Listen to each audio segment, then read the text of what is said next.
රහස්‍යභාවය සහ තමන්ගේ මිතුරාව කෙලසනවා කියන එක ඒක මට කරන්න බැරිකමක් නෑ. ඒක කරොත් දෙගන්නේ හොඳ නෑ. ගොඩක් සීන් දැක්කා මිනිස්සුන්ගේ වෙනස් වීම් දැක්කා හැමෝගෙම රහස් හදවතේමයි ඒවා තාමත් හිතින් රැක්කා නින්දා ආව ප්‍රශංසාසේ ගමන යලිරුයි ආවාසේ රාජාලියෙක් මෙන් දිස්සේ පියඹා යනවා මං ඉහළ ආකාසේ මගේ ඇහෙන් වැටරු කඳුළු මගේ තටු බලන් විඳෙව්වා මං තනියෙන්ම දෛවයත් මාව වැට්ටුවා මං හිතගත් හැම පඩියෙන්ම වැස්සක් ලං වෙනකොට සැරසෙයි හැම කඩියෙක්ම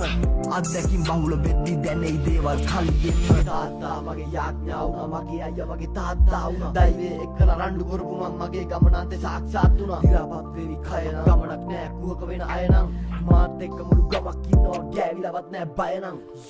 ගොඩක් සීන් දැක්කා මිනිස්සුන්ගේ වෙනස් වීම් දැක්කා හැමෝගෙම රහස් හදවතේමයි ඒවා තාමත් හිතින් රැක්කා නින්දා ආව ප්‍රශංසාසේ ගමන යලිරුයි ආවාසේ රාජාලියෙක් මෙන් දිස්සේ පියඹා යනවා මං ඉහළ ආකාසේ පවුලක ඉපදී දුප්පත්තිය වේදනාව විඳ තරම් දෛවයේ හිතවත් විය මේ ගමනේ ආශිර්වාදේ උනෙත් මුල අමතක කට්ටිය මගේ තාත්තා ඇඳට වැටුණු හින්දා මේ ඉරණම අත්විය ඒ මගේ ඇහෙන් වැටරු කඳුළු මගේ තටු බලන් විඳෙව්වා මං තනියෙන්ම දෛවයත් මාව වැට්ටුවා මං හිතගත් හැම පඩියෙන්ම වැස්සක් ලං වෙනකොට සැරසෙයි හැම කඩියෙක්ම අත්දැකින් බහුල වෙද්දි දැනෙයි දේවල් කලියෙන්ම පොඩි කාලේ මං කරපු දේවල් තමා හුතු තොපි දැන් කරන්නේ කවුරුත් දන්නේ හරි පාර මොනාට කරන්නද ප්‍රතිප්‍රහාර දවසක් ඒ මිනි පෙට්ටියේ ඉස්සරයි මහා පාර දිගේ දැලි දාන මගේ තාත්තා මගේ යාඥා වුණා මගේ අයියා මගේ තාත්තා වුණා දෛවයේ එක්කලා රණ්ඩු කරපු මම මගේ ගමනාන්තේ සාක්ෂාත් වුණා දිරාපත් වෙවි කය නම් ගමනක් නෑ කුහක වෙන අය නම් මාත් එක්ක මුළු ගමක් ඉන්නවා ගෑවිලවත් නෑ බය නම්